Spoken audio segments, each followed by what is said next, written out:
I believe we are entering a new era of honesty, which means having both the freedom and the courage to express your own personal truth while maintaining the humility to acknowledge that you might be wrong.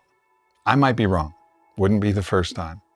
And actually, no matter what, we're always a little bit wrong. We can only ever see partial truths because we only have one singular perspective. God is the only one that is omniperspectival, meaning God sees through all of our eyes. God doesn't just look at us and judge us from a higher perspective on a cloud somewhere. God also sees and understands through our own perspective. In reading all of the comments to my recent open letter to the Republican Party, I got the opportunity to see through many more of your eyes. So thank you. At the risk of being reductionist, if I was going to define the difference between our perspectives, it is a matter of fear versus faith. A lot of people are afraid that Trump is a fascist dictator and the whole MAGA movement are a bunch of racist, misogynist, mid-wit conspiracy theorists. They can adduce pre-packaged, ready-to-heat evidence for that opinion. And while some of that evidence may be real, it is all partial. Just as surely within the MAGA movement, there are some tragically lost individuals who are still shackled by their own prejudice. And yet this said, I am not a part of the MAGA movement. I am a part of the movement of truth and value, a declared and intransigent independent.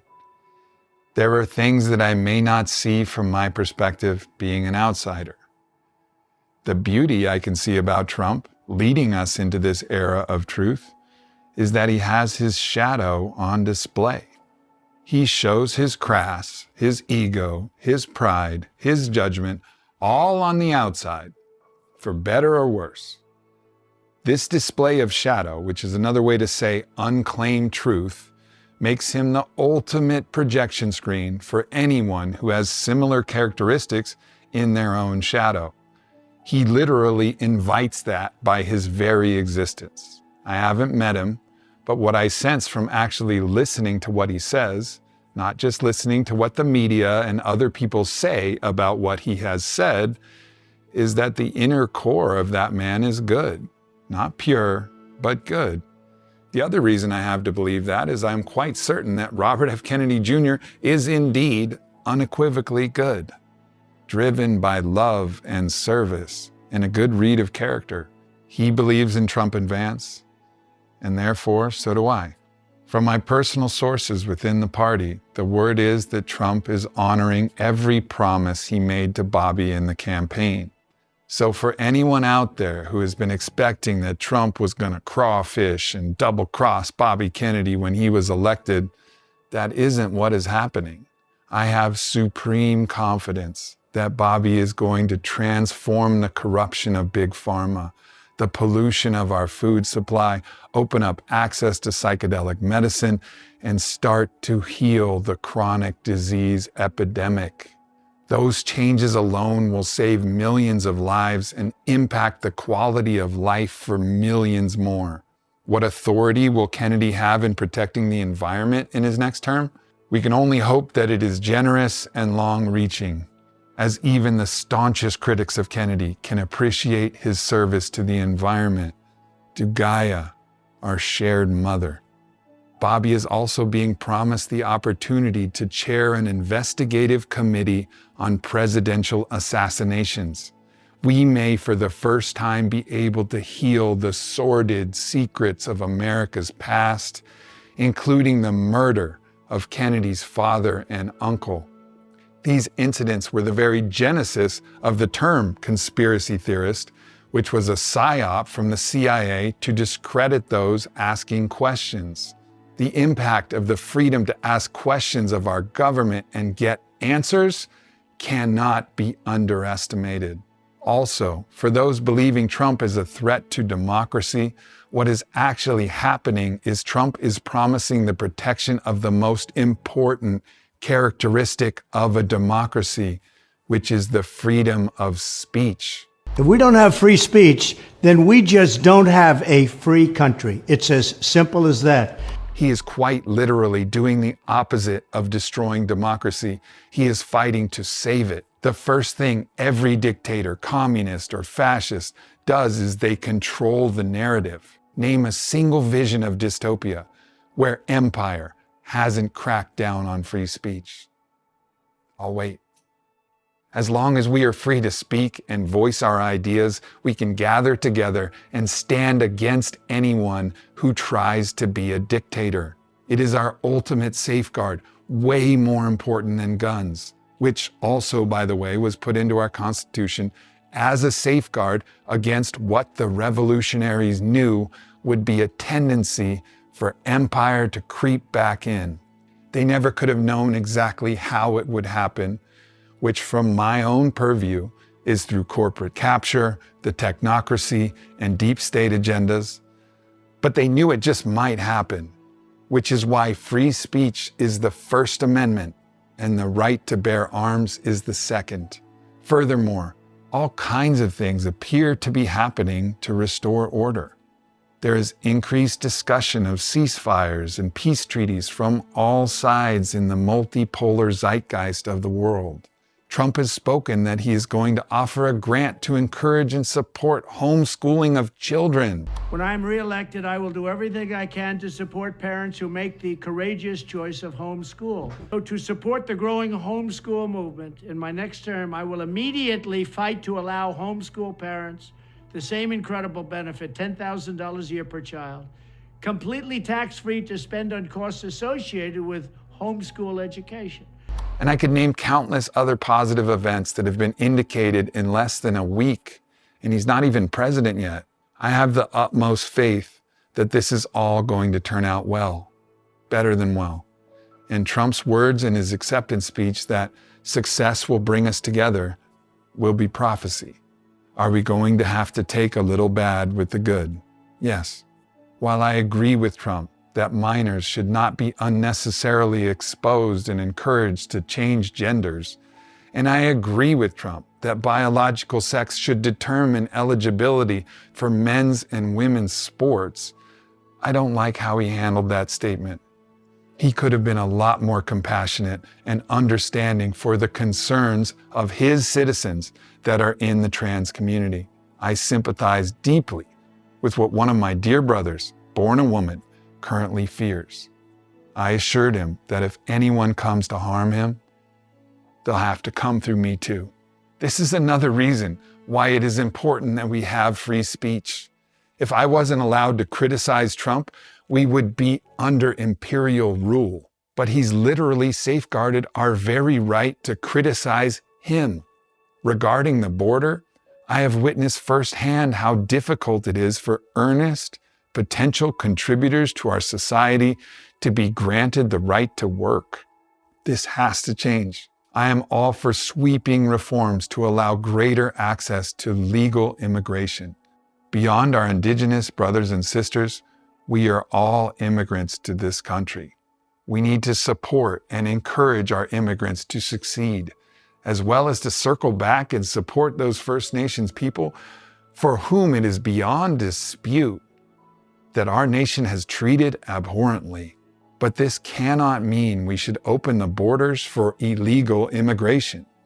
With a secure border, we can protect women and children from potential trafficking operations and collectively put pressure on sweeping and generous immigration reform to ensure that honest men and women can have a fair shot to earn their way to success and freedom in our nation, the land of the free. As for the issue of abortion and a woman's right to bodily sovereignty, I find the issue personally quite complex. Of course, I am a massive advocate for the empowerment of the feminine and of all people who have been historically marginalized. I am also a spiritual man, and my experiential understanding is that all human life is connected to a soul. To kill a person with a soul is murder, except in the case of self-defense.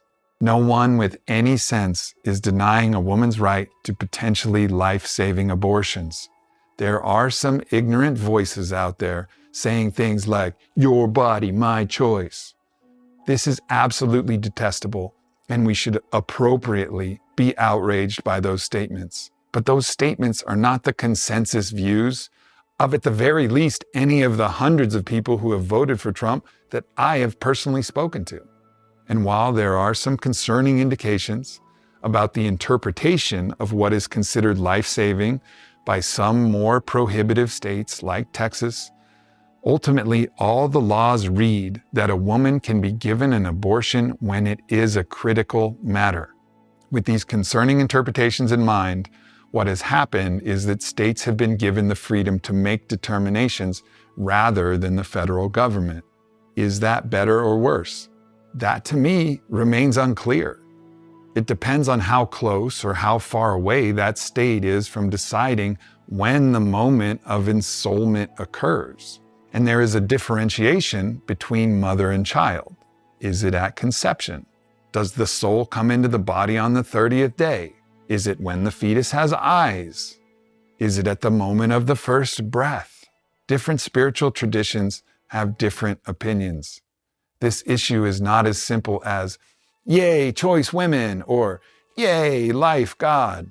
I think the conditions and timing by which abortion should be allowed needs to be determined by a council of spiritual elders, particularly female spiritual elders.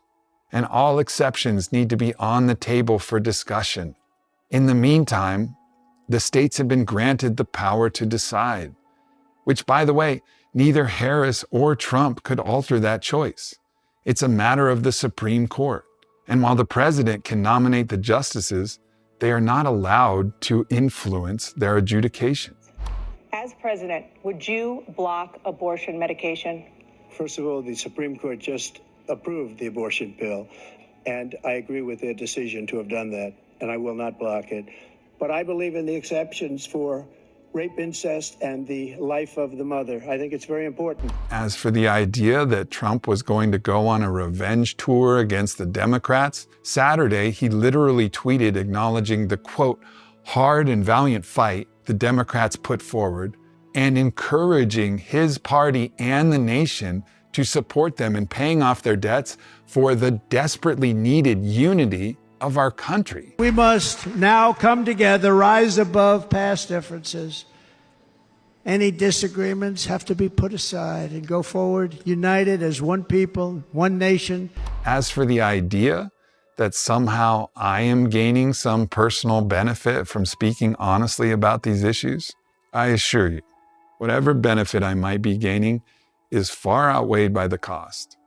I've lost followers, lost views on my videos, lost customers to all of my future businesses. This doesn't mean that there aren't benefits for me in this. Of course there are benefits. My friendship with Bobby Kennedy alone would be worth everything. I love him, and that friendship is invaluable to me for no reason other than brotherhood. I also get the deep personal pleasure of believing I am of service to the good, the true, and the beautiful. This is not from a place of righteousness, but a place of earnest self-respect. As for the idea that somehow I have been captured, I say yes, I have. I've been captured by God. Not the God from some book somewhere, but the God that I know to be real from countless experiential explorations. This God is a God of value. If you want to know more about what value really means to me and what the field of value stands for, check the book First Principles and First Values by David J. Temple. As for the list of people I view as heroes, like Elon Musk, Tulsi Gabbard, Joe Rogan, Jordan Peterson, Jake Paul, and many others, I did not intend that to be a sweeping endorsement of every element of what they say or believe. I identify a hero as someone who is willing to take all of the arrows to speak their truth. That is a quality of a hero.